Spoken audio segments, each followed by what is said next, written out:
Mummy, mummy, mummy, देखिए ना मैं रेडी हो गई। प्लीज मुझे जादुई कहानी सुनाइए ना, एक मैजिकल स्टोरी प्लीज। आ जाओ मेरी लाडली, आज मैं तुम्हें जादुई लाइब्रेरी की कहानी सुनाऊंगी। सुनोगी ना जादुई पुस्तकालय की कहानी? क्यों?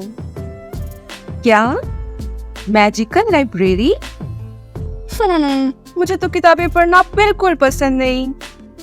लेकिन जादुई लाइब्रेरी में जादुई किताबें होगी ना मम्मा? हाँ हाँ लाडो, बहुत पहले जमाने में एक अनोखा सा गांव था, गुलमोहर। उस गांव के पास एक रहस्यमयी जंगल था, बिल्कुल सीक्रेट फॉरेस्ट। जंगल के बीचों बीच एक जादुई लाइब्रेरी छुपी हुई थी, जिसके बारे में कोई भी नहीं जानता था। एक दिन 3 दोस्तों ने उस रहस्यमयी जंगल में रोमांचक सैर करने का फैसला किया। उन्होंने सोचा, चलो हमारे पास एक बहुत ही एडवेंचरस एक्सपीरियंस होगा, तो चलो हम उस रहस्यमयी जंगल में चलते हैं।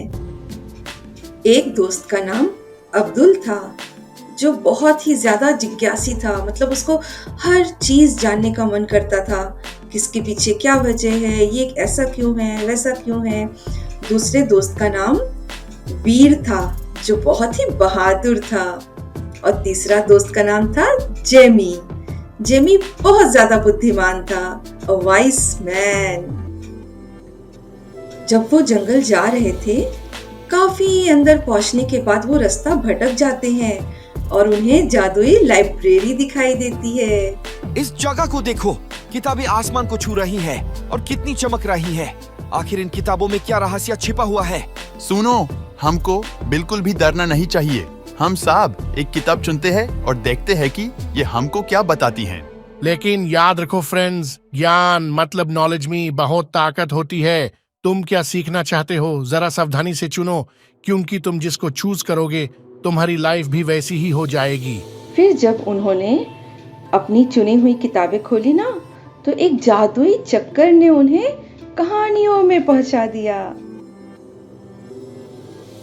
पहली कहानी में अब्दुल ने अपने आप को एक ऐसे देश में पाया जिसमें सभी लोग गप्पे मार रहे थे और बकवास करके अफवाहें फैला रहे थे, मतलब फितूर की बातें कर रहे थे। इससे अब्दुल को शब्दों की ताकत का एहसास हो गया कि वो कैसे किसी भी चीज को बना सकते हैं या बिगाड़ सकते हैं। मुझे ये सीखने को मिला कि हमें सोच समझकर बोलना चाहिए।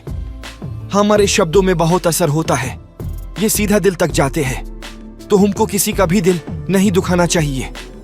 दूसरी कहानी में वीर ने अपनी हिम्मत और अपने साथियों की मदद से चुनौतियों का सामना किया। उसके सामने जितनी भी डिफिकल्टीज थी उसने सब पार कर लिया, जिससे उसने समझा कि ताकत के साथ साथ एकता होने से हम आसानी से जीत सकते हैं, सभी दुश्मनों को हरा सकते हैं अगर हम एक साथ हों। हम सब में अलग अलग खूबी होती है, इसलिए मिलकर काम करने से मुश्किलें आसान हो जाती है। हम कितने ही बहादुर क्यों ना हो, अगर हमारे साथी साथ में काम करते हैं तो हम सपने पूरा कर पाते हैं। तीसरी कहानी में जेमी ने सब्र और धैर्य के साथ सही फैसला करके कामयाबी हासिल की। उसकी कहानी ने उसे ये सिखाया कि अगर हम कोई भी फैसला जल्दबाजी में लेते हैं तो वो सही नहीं होता।